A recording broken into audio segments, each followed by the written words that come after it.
Hi, folks. My name's Rick Gregson, and I'm a consultant with Convergent Technologies.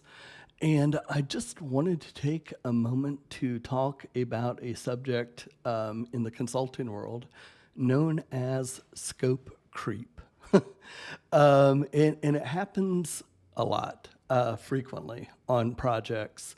You will offer up a statement of work to a client for an engagement, and you've understood what the client needs are, and you've quoted either blockishly to cover their needs, or you may be held very tightly to specific tasks that they might be wanting help with getting accomplished.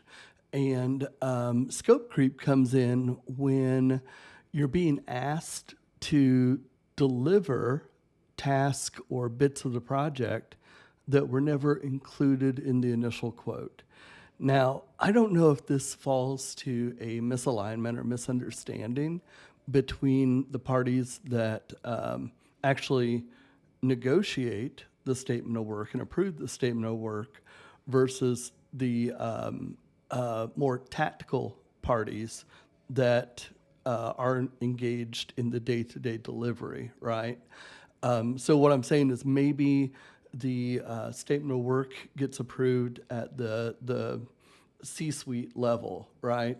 And when it gets down to the director or to the project management or the engineers that you're working with, um, they may think certain other things are included in that statement, right?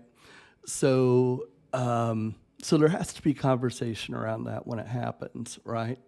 Because if you get scope creep in a project, you can burn your hours on tasks that were never agreed upon for a delivery, and then you run out of hours for the actual delivery that you'd agreed to. And that's problematic because, let's say you've engaged a client for an 80-hour project, right? And at the end of 80 hours, you're nowhere near the finish line for what you said you would complete. That's a problem. That's a real problem. So when you see scope creep occurring in a project, you have to identify it quickly and raise it to the attention of the appropriate parties. Generally, the way I handle this, I work with my teams, whether that's who I'm working through or whatever the project team looks like on my side of the house, to make them aware of the situation as it's starting to occur. And then we actually have to figure out how we're going to handle that and how do we bring that back to the client in such a manner that that we can communicate that it's going to increase our cost on delivery, and find out if they really, really want us to do that work, or if there's certain bits maybe that they're willing to take in-house, right? So that's ultimately the conversation that needs to occur. You've only got so many hours in the bucket that you're allotted. And of course, project overruns and stuff like that happen frequently. That's just what you encounter during a normal delivery. But when you have scope creep, it's really important to light up your communication channels, right?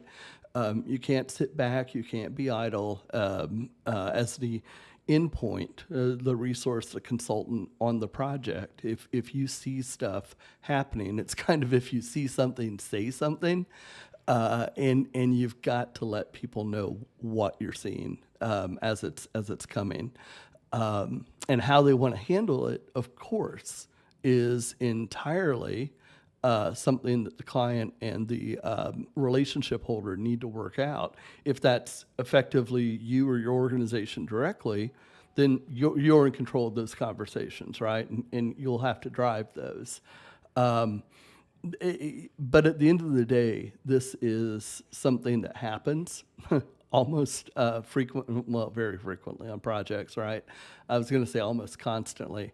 I don't think I've ever seen a project where you don't have to have some conversation around the agreed upon statement of work versus the actual delivery. And clients, I don't think they do it mean spiritedly. I think it's more out of ignorance for what the original intent of the SOW was, or simply they just need additional stuff done that nobody really understood in the beginning. That lack of understanding probably falls to communication. It's probably on both sides, but ultimately, it does have to be worked out so you know how best to move the project forward for the client, and you can work in lockstep with them, because at the end of the day, nobody wants a project that runs over. That looks bad for the delivery team overall. It looks bad internally to the client, and it looks bad externally on the vendor, right? So you really want to have these conversations early and work out how you're going to move this forward, right? What that really needs to look like. So anyway, again, it was just a topic that it's near and dear. We see it frequently in the consulting realm, and I thought I would give a little bit of insight into it today. It helps for both customers to understand that this can happen, so it helps for them to be clear and actually have an understanding of what the SOW entails and what it doesn't entail, and it helps for the vendor to be very clear with that stuff as well. So, all right, until next week, this has been the Tech Talk for the week. Hope you enjoyed it. Hope you found some value to it. If you did, like, comment, feel welcome to share, and we'll talk again next week. Thanks much.